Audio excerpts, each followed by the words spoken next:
మోకాల నొప్పులకు ఎటువంటి సర్జరీ లేకుండా ఎపియాన్ పెయిన్ క్లినిక్ అందిస్తున్న అత్యాధునిక చికిత్స. మిమ్మల్ని చూస్తుంటే ఒకప్పుడు స్వామి వివేకానంద ఎంతోమంది యువతను ఆయన చాలా ప్రభావితం చేశారు. వాళ్ళ ఆలోచన విధానాన్ని మార్చారు ఆయన. అలాగే మీరు ఏది మాట్లాడినా కానీ ఒక ఆలోచనాత్మకము, శక్తివంతము, ప్రభావశీలము ఇవన్నీ ఉంటూ అన్ని రకాల వాళ్ళు, అన్ని వయసుల వాళ్ళు, అన్ని రంగాల వారు కూడా మీ ప్రవచనాలకి వాళ్ళు ఆకర్షణగా అవుతున్నారు. వాళ్ళ జీవితంలో కూడా అనేక మార్పులు వస్తున్న సందర్భాన్ని కూడా మనం గమనిస్తున్నాం. ఇటువంటి ఈ పదవి ఒక సరస్వతికి ఆభరణంగానే మనం శంకరాభరణంలాగా సరస్వతికి ఆభరణంగా దీన్ని భావిస్తూ మీ పైన స్వామి వివేకానంద ప్రభావం ఏదైనా ఉందా అని నాకు ఎప్పటి నుంచో అడగాలనిపిస్తుంది. అయ్యో! స్వామి వివేకానంద అంటే నాకు విశేషమైనటువంటి భక్తి, గౌరవం అండి. నాకు స్వామి వివేకానంద అంటే అంత గౌరవం ఏర్పడడానికి కారణం, ఆయన సామాన్యమైన మానవుడి యొక్క మౌలిక సమస్యని గుర్తించడంలో సఫలీకృతం అయ్యారు. దానికి పరిష్కారం చెప్పడంలో సఫలీకృతం అయ్యారు. ఏదో అప్పటికప్పుడు కాకతాళీయంగా చెప్పడం కాకుండా ఆయన ఆలోచనల్లో స్పష్టత ఉంటుంది. అందుకే ఇవాళ చెప్పిన ఆలోచన 10 సంవత్సరాల తర్వాత కూడా అదే కొనసాగుతూ ఉంటుంది. శంకర భగవత్పాదుల వాంగ్మయం ఎలా ఉంటుందో వివేకానందుడి ఆలోచన సరళ అలా ఉంటుంది. అందుకే ఆయన బాగా ఆలోచించి ఇది పరిష్కారము అని నమ్మకంతో చెప్పారు అని నాకు దృఢమైన విశ్వాసం. ఆయన మాటలకి నేను అంత ప్రభావితుడయ్యాను. ఆయన పట్ల నాకంత భక్తి గౌరవాలు కూడా ఉన్నాయి. మీ బాల్యంలో, యవ్వనంలో మీ పైన బాగా ప్రభావం చూపించిన వాళ్ళు ఈరోజు మీరింత ఒక గొప్ప వ్యక్తిగా కీర్తి పొందటానికి, ఇంత జ్ఞానాన్ని సంపాదించడానికి ఎటువంటి ప్రేరణ పొందారు?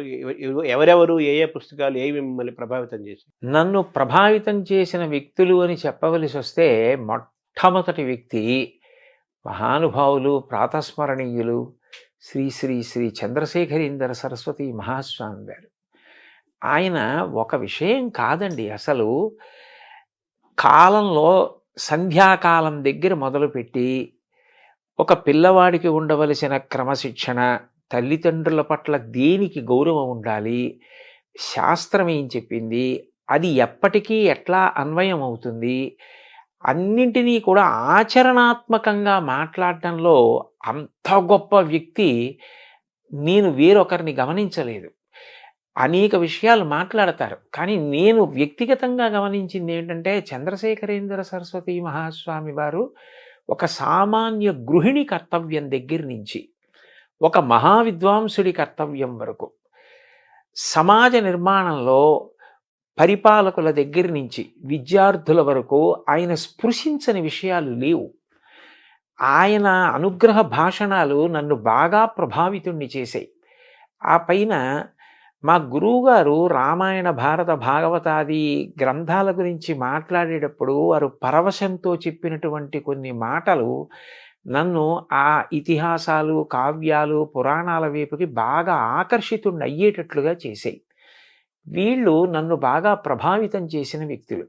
ఇందులో ఒకరిని నేను చూడలేదు. ఆశ్చర్యం నాకే ఎంత విచిత్రంగా ఉంటుందంటే, నేను ఎప్పుడూ మహాస్వామి వారిని చూడలేదు భౌతికంగా. అంటే పచ్చి అబద్ధం, నువ్వు అబద్ధం ఆడుతున్నావని నాకు అనిపిస్తుంది, కానీ సత్యం నేను దర్శనం చేయలేదండి అసలు. కానీ అనుక్షణం వారు నాతో ఉన్నారన్న భావన, అనుక్షణం నేను ఏది చేసినా నాకు తెలియకుండానే జీవితంలో ఏది అలవాటైపోయిందంటే, ఇది స్వామివారు అంగీకరిస్తారా, నేను ఇలా చేశానని తెలిస్తే ఇంకేమైనా ఉందా అని ఒక ఆరోగ్యవంతమైన భయం నాకు ఏర్పడడానికి ఆయన కారణమయ్యారు. నాకు తెలియకుండా నేను ఆయనకి జవాబుదారీ అయిపోయాను ఏమిటో. అందుకని నేను చేసే ప్రతి పని మీద, నేను మాట్లాడే మాటల మీద ఆయన ప్రభావం చాలా ఎక్కువ ఉంటుంది. 2, మా గురువుగారి ఆశీర్వచనం, ఆయన పాదాలు, ఆయన నా పట్ల చూపించిన ప్రేమ, ఆయన ఆర్తి, ఆయన నాకు చెప్పిన మాటలు, అవి నాకు ఎప్పుడూ జ్ఞాపకానికి వస్తుంటాయి. వీళ్ళిద్దరూ నన్ను బాగా ప్రభావితం చేసిన వ్యక్తులండి. అంటే మీరు మామూలుగా మీ చిన్న వయసులో, బాల్యంలోనూ, యవ్వనంలోనూ ఆ వయసులో మీకు చంద్రశేఖరేంద్ర స్వామి కనెక్ట్ అవటం అనేది, మీ జీవితంలో ప్రవేశించడం అనేది ఒక ఆశ్చర్యము, ఆనందకరమైన అంశంగా అది ఎలా జరిగింది? ఆ చంద్రశేఖరేంద్ర సరస్వతి మహాస్వామి వారు నా జీవితంలోకి ప్రవేశించడం అన్న మాటని అన్వయం చేయవలసి వస్తే, నేను మొట్టమొదటిసారి ఏదో ఒక పాత కాగితం, బహుశా ఇంటికి తీసుకొచ్చిన ఏ పప్పు పొట్లాలకు ఆ రోజుల్లో పాత కాగితాల్లో కట్టేవారండి. అటువంటి కాగితం మీద నేను ఆయన చేసినటువంటి ఒక అనుగ్రహ భాషణం ఉన్న కాగితం చదివాను. దాని మీద ఆయన బొమ్మ ఉంది. నాకు అది ఎంత ప్రభావితుణ్ణి చేసిందంటే నాకు చాలా ఆశ్చర్యం వేసింది. ఆయన భజగోవింద శ్లోకాల్లో ఒక శ్లోకం గురించి మాట్లాడింది. అది మొట్టమొదట నన్ను అసలు భజగోవిందం అంటే ఏమిటి, ఆ శ్లోకాలు ఏమిటి, అవి ఏమిటో వినాలి, అవి ఏమిటో చదవాలి అని అనురక్తి కలిగింది. అట్లా అనుకోకుండా నన్ను అటు తిప్పిన వ్యక్తి ఆయన. కానీ అప్పటికి ఆయన ఉన్నారు. కానీ నాకు చిన్నతనం, నేను ఆ 10వ తరగతి అవి చదువుతున్న రోజులు, ఆ రోజుల్లో కంచి వెడదాం, కామకోటి పీఠానికి వెడదాం, పీఠాధిపతి దర్శనం చేద్దాం, అటువంటి ఆలోచనలు వచ్చే అవకాశం కాదు. అలా ఇంట్లో మాట్లాడే అవకాశాలు అవి ఉండేవి కావు. అందుకని నేను దర్శనం చేయడానికి అవకాశం లేదు. కానీ చాలా ఆశ్చర్యకరంగా నేను అట్లా ప్రభావితున్నై క్రమక్రమంగా ఆయన పట్ల ఆకర్షితున్నయ్యానండి. మీ మాటల్లో తప్పనిసరిగా వచ్చే పేర్లు 2 పేర్లు ప్రధానంగా ఉంటాయి. ఒకటి ఆదిశంకరాచార్యులు, 2 చంద్రశేఖరేంద్ర సరస్వతి స్వామి. వారు ఆధ్యాత్మిక మార్గంలో ప్రయాణం చేశారు. వాళ్ళు బ్రహ్మచారులుగా చేశారు. సాక్షాత్ పీఠాధిపతి అయ్యారు. స్వామి వివేకానంద పీఠాధిపతి కాకపోయినా అటువంటి జ్ఞాన పీఠాధిపతి అవును. స్వామి వివేకానంద. అటువంటి ప్రయాణం వారిది. మరి మీరు మామూలుగా గృహస్థాశ్రమంకి వచ్చారు, చదువుకున్నారు, ఉద్యోగం చేశారు. మీకు ఎప్పుడు అటువంటి వైరాగ్య భావన కలగలేదా? కలగకపోవడానికి కారణం ఏమిటంటే స్వామివారు అనేక అనుగ్రహ భాషణాల్లో కర్తవ్యం గురించి మాట్లాడేవారు. ధర్మము కర్తవ్యము ఈ రెండూ కూడా అభేదం.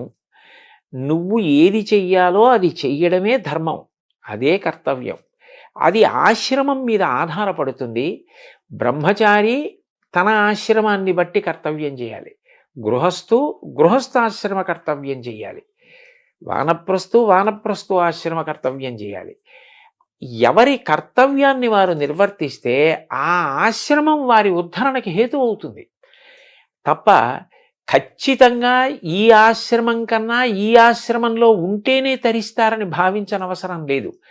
గృహస్థుగా ఉండి నీ కర్తవ్యాన్ని నువ్వు నిర్వహించడం అన్నది నీకు శ్రేయోదాయకం అని వారు చెప్పిన మాటలు నన్ను బాగా ప్రభావితం చేసిన కారణం చేత ఒక గృహస్థుగా జీవితం గడపడం నాకేమి బాధ కలగడం కానీ, ఇది నాకు బరువైపోయింది, ఇది లేకపోతే బాగుండేది అన్న విపరీత వైరాగ్యం కానీ నాకు ఎప్పుడూ కల్పించలేదండి. నేను ఏది చెయ్యాలో అది చేస్తున్నానా. ఆయన తరచుగా ఒక మాట చెప్తుండేవారు, పూజ. వివేకానందుడు చెప్పింది కూడా అది. పూజ అన్నది కేవలం 4 గోడలకి ఒక కాలానికి పరిమితం కాకూడదు. పూజ అంటే ఈశ్వరుణ్ణి గౌరవించుట. ఈశ్వరుని గౌరవించుట అంటే ఆయన చెప్పినట్లు బ్రతుకుట. క్రమక్రమంగా పూజ ఉదయం మొదలైంది విస్తరిస్తే నేను ఇవాళ ఎన్నిసార్లు ఆయన చెప్పినట్లు బ్రతికాను. ఆయన చెప్పినట్లు బ్రతకడానికి అవసరమైతే నాకు ప్రలోభ పెట్టగలిగిన విషయాల్ని కూడా నేను పరిత్యజించగలిగాను. ఆయన సంతోషించాలని వదిలిపెట్టేశా. అది ధర్మచట్రంలో ఇమడదంటే అనగలిగితే అది పెద్ద పూజ. అది అలా పూజ విస్తరించాలి. అప్పుడు విశ్వమునందే విశ్వనాథుణ్ణి చూడాలి, లోకమునందు లోకేశ్వరుణ్ణి చూడాలి. వదిలిపెట్టి పారిపోయి ఎక్కడ చూస్తాం? కాబట్టి గృహస్థాశ్రమంలో ఉండి కార్యం నిర్వహించడానికి నాకు ఏ విధమైన ఇబ్బంది కలగకపోవడానికి కారణం ఆయన ప్రబోధమే. అంటే మనం స్వధర్మాన్ని పాటించటము, మనం ఎంచుకున్న రంగంలో దాని యొక్క లోతులు ఎత్తులు చూడటము, అందులో త్రికరణ శుద్ధితో దాన్ని సాధించటము అనేది ఒక కర్తవ్య బోధం మీకు వాళ్ళ ద్వారా జరిగింది. అంతే అంతే. సుమన్ టీవీలో మీ పర్సనల్ అండ్ బిజినెస్ ప్రమోషన్స్ కోసం కింది నెంబర్కి కాంటాక్ట్ చేయండి.